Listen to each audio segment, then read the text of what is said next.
Nous allons voir maintenant sur EBP point de vente 2018, toujours donc sur le back-office dans les données de base, comment mettre en place ce qu'on appelle des dépôts et des emplacements. Alors, on raisonne toujours par exemple pour des dépôts sur vraiment du multisite, donc c'est déjà une possibilité, on va le voir déjà dans ce sens-là, mais je vais vous donner d'autres exemples où on peut vraiment le gérer sur quelque chose de plus fin, comme dans un magasin par exemple. Et bien dans un magasin, vous allez avoir des allées, des rayons, et bien on peut le gérer avec les dépôts et les emplacements. C'est vraiment très important de réfléchir à cette notion, ça va vous aider énormément pour l'inventaire. Alors là, je parle bien sûr quand on a un catalogue d'articles important, hein, et bien au moins le fait de générer des emplacements et des dépôts, ça va vous être très utile.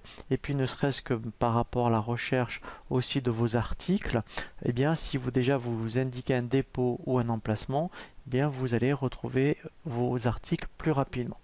Donc pour cela, on va commencer à réfléchir déjà à cette notion de dépôt, comment l'utiliser et l'adapter en fonction de votre activité. Dans le menu paramètres, toujours donc ici, vous voyez dans le menu ici, alors on était dans divers. Donc dans divers, après, eh bien vous avez, vous voyez, une partie stock.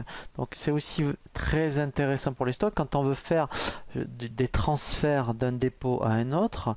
Eh bien effectivement d'avoir géré, donc penser au dépôt au préalable, c'est beaucoup mieux. Donc en fait, il faut commencer à raisonner au dépôt et ensuite aux emplacements. Donc les dépôts, en fait, par défaut, EBP en a créé un. Donc si on regarde déjà comment c'est conçu, donc en fait, quand c'est votre dépôt principal, et bien à la rigueur, et si vous n'avez que ce dépôt-là, et bien vous pouvez utiliser celui de BP et là donc vous indiquez vos coordonnées.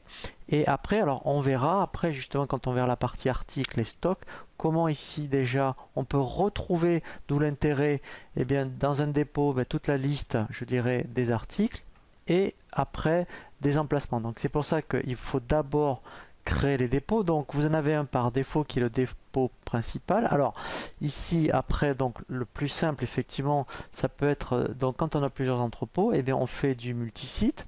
Là après ça pourrait être dépôt loose par exemple. Voilà, c'est bien donc du type de stockage. Donc là par contre ce n'est pas le dépôt principal. Alors ce qui est intéressant en plus, c'est qu'en plus vous pouvez gérer des contacts donc pour la personne qui est responsable du site. Et là après on verra effectivement bien comment gérer donc les emplacements. Donc ça c'est, je dirais, le cas le plus simple. Donc vous avez différents dépôts, mais après on peut donc l'affiner. Alors je prends, mettons, on va prendre quelque chose de simple. Vous avez donc un catalogue article, par exemple, donc soit dans le bâtiment ou des choses comme ça, ou par exemple vous avez des bacs.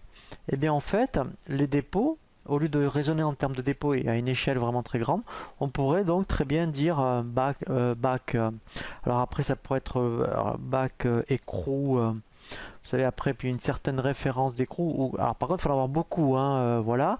Et donc après, effectivement, alors, c'est pas, vous le gérez comme un dépôt et on verra après. Donc là, par contre, il n'y aura pas d'emplacement.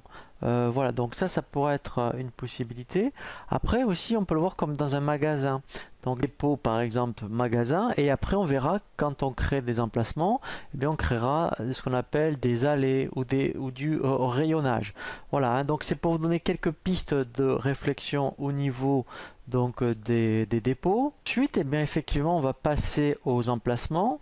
Donc là, par exemple, si je fais ajouter au niveau des codes d'emplacement, alors si je prends l'exemple de mon magasin, ça peut être, admettons, rayon. Alors, rayon textile. Voilà. Alors après, vous pouvez donc l'affiner, hein. Ça peut être rayon textile homme. C'est vraiment des exemples, hein. Rayon, voilà, textile homme. Voilà. Et après, là, déjà, voilà. Alors vous, par exemple, là, si on raisonnait à notre magasin, ça sera le dépôt magasin. Parce qu'il y aura, enfin, en fait, il y a un seul dépôt qui est le magasin.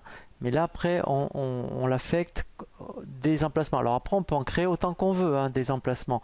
Après, j'aurais pu créer tout ce qui est chaussures, rayon enfants. Voilà. Vous voyez, donc, et après, effectivement, dans le dépôt, Si je reviens sur mon magasin, voilà, donc là, ici, voilà. Et là, après, alors si j'avais créé d'autres emplacements, et bien après, je les rajoute. Vous voyez.